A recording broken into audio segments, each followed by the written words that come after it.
नड़िया सढ़ई काम और कता हस्तशिल्प ओडिशा सरकार अनुमोदित 55 गोटी हस्तशिल्प मध्य अंतर्भुक्त अनुमोदित हस्तशिल्पर तालिका परिशिष्ट कर प्रदान करागला। नड़ियार कता और सढ़ई सांग को कंचामाल रूपे व्यवहार करी हस्तशिल्प सामग्री प्रस्तुत करुवा महिला कारीगर मानकु स्वावलंबनशील करने हस्तशिल्प निर्देशालय ओडिशा द्वारा निम्नलिखित योजना गुड़िक कार्यकारी एक दक्षता विकास तालीम तालिकार नाम तालीम नाम है निपुण शिल्पी माध्यम तालीम प्रदान योग्यता हूँ तृणमूल स्तर नूतन कारीगर मानक निपुण शिल्पी माध्यम तालीम प्रदान करा जाई आत्मनियुक्तिर सुजोग सृष्टि करने यही तालीम मूल लक्ष्य। यही तालीम जिला स्तर में करा जाई थाए। प्रार्थी ग्रहण क्षमता 15 जन, प्रशिक्षार्थी बयस 18 रु 50 वर्ष, तालीम अवधि 6 मास, प्रशिक्षार्थी मासिक वृत्तिर परिमाण 2000 टंका, तालीमदाता योग्यता हस्तशिल्प निर्देशालय द्वारा सूचीभुक्त होइथिबे, तालीमदाता मासिक पारिश्रमिक 20,000 टंका, हस्तशिल्प पुंजर कारीगर मानकु आत्मनियुक्तिर सहायता प्रदान करने निमंते स्वयं सहायक गोष्ठी गठन करा जाई सेमानकर दक्षता वृद्धि और कारीगरी कौशल पर तालीम प्रदान करा जाई थाए। एथि सहित प्रशिक्षार्थी मानकु उन्नत यंत्रपाति जोगाण बाजार सहायता इत्यादि जोगाई दिया जाउछि। शिल्पी ग्राम योजना रे स्वयं सहायक गोष्ठी मानकु तालीम प्रदान यही तालीम जिला स्तर करा जाई थाए। हस्तशिल्प पुंजर कारीगर मानक संख्या सर्वनिम्न 30 जन बा तदुर्ध्व सर्वनिम्न 02 SSGS, कारीगर मानक बयस सीमा 18 रु 50, प्रशिक्षार्थी मानक मासिक तालीम वृत्तिर परिमाण 2000 टंका, प्रशिक्षार्थी मानक योग्यता संपृक्त हस्तशिल्प सम्यक ज्ञान थिबा आवश्यक, अवधि 6 मास, तालीमदाता योग्यता हस्तशिल्प निर्देशालय द्वारा सूचीभुक्त होइतिबे, तालीमदाता मासिक पारिश्रमिक 20,000 टंका। गुरु शिष्य परंपरा माध्यम तालीम तृणमूल स्तर में दक्ष हस्तशिल्प कारीगर सृष्टि करने राज्य और केंद्र सरकार पुरस्कार प्राप्त शिल्पी तत्वावधान तालीम प्रदान करा जाउछि। प्रार्थी ग्रहण क्षमता 10 रु 15 जन, प्रशिक्षार्थी बयस 18 रु 50 वर्ष, अवधि 4 मास, प्रशिक्षार्थी मासिक वृत्तिर परिमाण 5,000 टंका। गुरु योग्यता जातीय हस्तशिल्प पुरस्कार प्राप्त बा राज्य हस्तशिल्प पुरस्कार प्राप्त होइथिबे।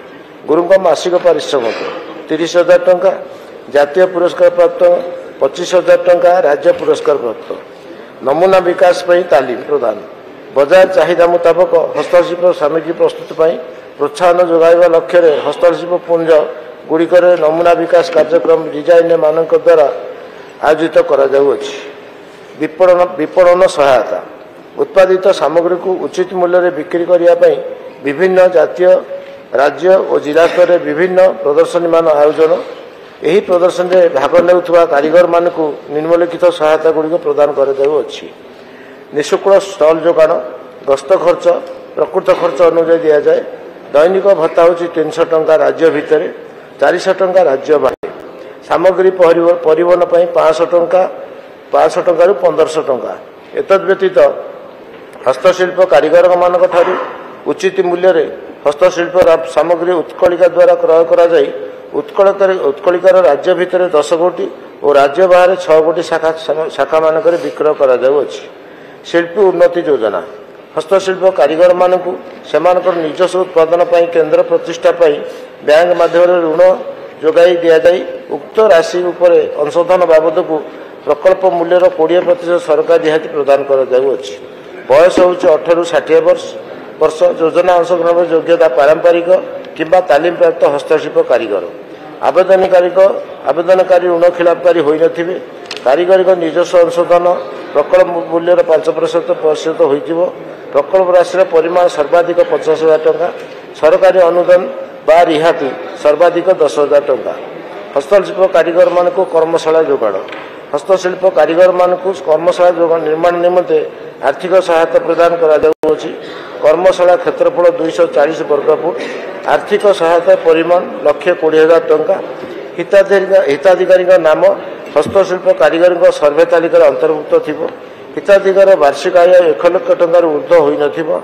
विधवा, असहाय, डिवोर्स, भिन्नक्षम, आदिवासी, हरिजन कारीगर मानक अग्राधिकार प्रदान करा जाउछि। बाह्यज्ञान आहरण यात्रा सहायता राज्य मध्य राज्य बाहर प्रमुख हस्तशिल्प पुंज पेठस्थल परिदर्शन कर उन्नत मानर सामग्री उत्पादन शैली अनुधान करने सहित बजार चाहिदा विषय ज्ञान आहरण करने यही योजनार लक्ष्य। यही योजना संबंधी विवरणी और प्रदत्त सरकारी सहायता निम्न में प्रदान करागला। योजना सामिल होगापी योग्यता हस्तशिल्प कारीगर प्रति दल में निया कारीगर संख्या 10 ରୁ 20 जन कारीगर उपलब्ध सहायता यातायात खर्च प्रकृत बस भड़ा बा द्वितीय श्रेणी रेल भड़ा दैनिक भत्ता राज्य मध्य 200 टंका एवं राज्य बाहर 300 टंका दैनिक रहिबा खर्च बाबद को राज्य मध्य 300 टंका और राज्य बाहर 500 टंका। हस्तशिल्प क्षेत्र में पुरस्कार सरकार द्वारा अनुमोदित हस्तशिल्प उत्कृष्ट कलाकृति कारीगर मान को उत्साहित करने उद्देश्य राज्य सरकार प्रतिवर्ष निम्नलिखित हस्तशिल्प पुरस्कार गुड़िक प्रदान कर जीवनव्यापी सफल हस्तशिल्प कृति पुरस्कार योग्यता 60 वर्ष ऊर्ध्व कारीगर हस्तशिल्प उन्नति निमंते अवदान और उत्सर्गीकृत कार्यावली विचार कर यही पुरस्कार प्रदान कर पुरस्कार संख्या होची 1 पुरस्कार राशि परिमाण 5 लाख टंका। राज्य हस्तशिल्प पुरस्कार योग्यता हस्तशिल्प कृति आवेदनकारी द्वारा प्रस्तुत होती आवश्यक पुरस्कार संख्या होची 6 पुरस्कार राशि परिमाण होची लाख टंका। कलाकृति पुरस्कार योग्यता हस्तशिल्प कृति आवेदनकारी द्वारा प्रस्तुत होती आवश्यक पुरस्कार संख्या 4 पुरस्कार राशि परिमाण 25,000 टंका प्रत्येक को। कता हस्तशिल्प 3 जन कारीगर राज्य हस्तशिल्प पुरस्कार प्राप्त कर हस्तशिल्प निर्देशालय ओडिशा सरकार द्वारा सत्यवादी ब्लॉक रे 2019-20 ठारू 2023-24 मध्य 43 जन महिला को कटा शिल्प तालीम प्रदान करा जार तालिका परिशिष्ट खरे प्रदान करागला। सत्यवादी ब्लॉक रे कता शिल्प महिला मान को तालीम प्रदान संबंधित तथ्य आर्थिक वर्ष तालीम नाम हस्तशिल्प नाम स्थान नाम तालीम प्राप्त कारीगर नाम 2019-20 निपुण शिल्पी माध्यम तालीम कता शिल्प गड़े बजार साखीपाड़ा स्थान नाम तालीम प्राप्त संख्या होची 15। 2020-21 निपुण शिल्पी माध्यम तालीम कता शिल्प स्थान नाम कादुआ कारीगर को संख्या 15। 2023-24 तालीम नाम निपुण शिल्पी माध्यम तालीम हस्तशिल्प नाम कता शिल्प स्थान नाम गुहाड़ी गोरडा कारीगर को संख्या 13 सर्वमोट 43। धन्यवाद। धन्यवाद। माननीय प्रश्नकर्ता ओम प्रकाश मिश्र। माननीय बाचस्पति महोदय पुरी जिला सत्यवादी निर्वाचन मंडली कहवाई गले आम जीविका हूँ नड़िया 1999 मसीहा महाबात्या कथा कहतु कि 2019 फनी कथा कहतु कौटना कौटी जीवन जीविका बंचारे स्थानीय लोक दिन को दिन दुर्बल हो जाइछन्ति। आज मो जो प्रश्नटी देइछि पचारिछि माननीय मंत्री उत्तर रखिछन्ति से परिप्रेक्षी में जानवाई चाहूँगी आधुनिकता स्पर्श वर्तमान समस्ते पारंपरिक व्यवस्था को नूतन ढंग से आपणा उद्यम कले। मोर सत्यवादी निर्वाचन मंडली सह पुरी जिले में व्यापक नड़िया चाष हो उत्पादन वृद्धि पाउछ। नड़िया कता और सढ़े को आमे पकई दौचे मात्र ताहाकु विनियोग करी आवश्यक उपकरण प्रस्तुति पाई महिला स्वयं सहायक गोष्ठी गृहिणी और अन्य बेकार युवक युवती को हस्तशिल्प तालीम दे नड़िया कता सह खरी बेणा और अन्य सामग्री आवश्यक उत्पादन करी स्वरोजगार सृष्टि पाई सरकार स्वतंत्र योजना प्रणयन करी अणुशिल्पर विकास पाई की पदक्षेप नहीं समग्र राज्य में एथिपाई स्वतंत्र व्यवस्था करिवे कि पिपिली चांदुआ और अन्य पारंपरिक ग्राम्य शिल्प भित्तिभूमि उन्नयन पाई व्यवस्था करिवे कि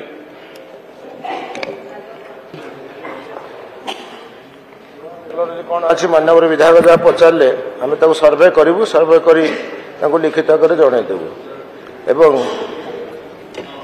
चांदुआ जहाँ कहले चांदुआ तो चलती तथापि तार सर्वे करी लिखित आकार जनईदेवु। धन्यवाद। माननीय विधायक श्री माधव हांसदा। बाचस्पति महोदय आपण माध्यम मंत्री महोदय को अनुरोध करने चाहे कि मयूरभंज जिले में थिबा गंजी कारखाना এবং ବାରିପଦାଠାରେ ଥିବା ସୂତାକଳ ଦୀର୍ଘ ଦିନ ଧରିକରି ପଡ଼ି ରହିଛି। ତେଣୁ ଆମ ଜିଲ୍ଲାର କୁଶଳୀ ଅଣକୁଶଳୀ ଯେତେ ଶ୍ରମିକ ଅଛନ୍ତି ତାଙ୍କୁ ଏଟାକୁ କାର୍ଯ୍ୟକ୍ରମ କରି ଏଟାକୁ ଚାଲୁ କରିକିରି ଆମର ଶ୍ରମିକମାନଙ୍କୁ କାମ କରିବା ସୁଯୋଗ ଦେବେ କି? मान्यवर मंत्री। मान्यवर स्पीकर महोदय, मान्यवर विधायक जो प्रश्न पचारे ये मूल प्रश्न सह यार कि संपर्क ना, तथापि आम आपको तर्जमा कर लिखित आगे जनईदेव। धन्यवाद। मान्यवर विधायक श्री अमरेंद्र दास। माननीय बाचस्पति महोदय, पुरी जिला पर बोधे जगतसिंहपुर जिले में नड़िया अधिक संख्यक गछ अच्छी नड़िया फले विगत दिन में आम अंचल एसएचजी ग्रुप ठारू आरंभ करी बहुत लोक ए विषय ट्रेनिंग नहीं थिले। मुई किछि दिन तले विभागीय अधिकारी को डाकी जो मो पाखे अभियोग पहुंची आउ ट्रेनिंग पठाऊ ना एवं से माने आज घरे बसचंती। आम अंचल जो कता माध्यम जो हस्तशिल्प करती सारा राज्य चाहिदा अच्छी राज्य बाहर को जाऊला।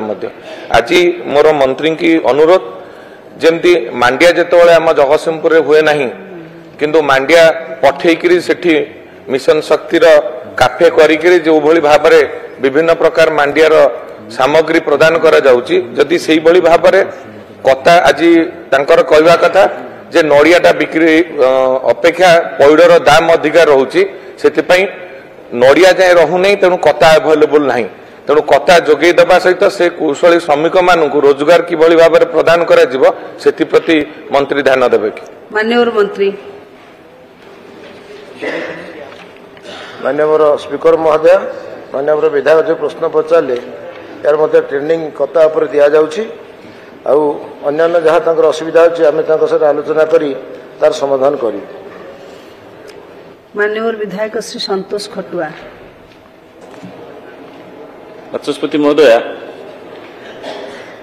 ऐतिहासिक योजना सुभद्रा योजना आसला परे महिला मानक स्वावलंबी करने जो व्यवस्था अच्छी से मो निर्वाचन मंडली नीलगिरी रे खजुरी पत्र रे मसिणा जुण झाड़ू खड़ी एवं विशेषकर शाल पत्र रे ठोला पत्र विभिन्न प्रकार घास रे निर्मित सब विलास सामग्री ये सब जिनस को तैयारी करने माननीय मंत्री यार परिसर को वृद्धि करी एथिरे व्यवहार होउथिबा इलेक्ट्रिक कंजम्पशन जेटा कि 2 किलोवाट आम घरे एसी लगेले डोमेस्टिक रे आम टेरिफ दउचु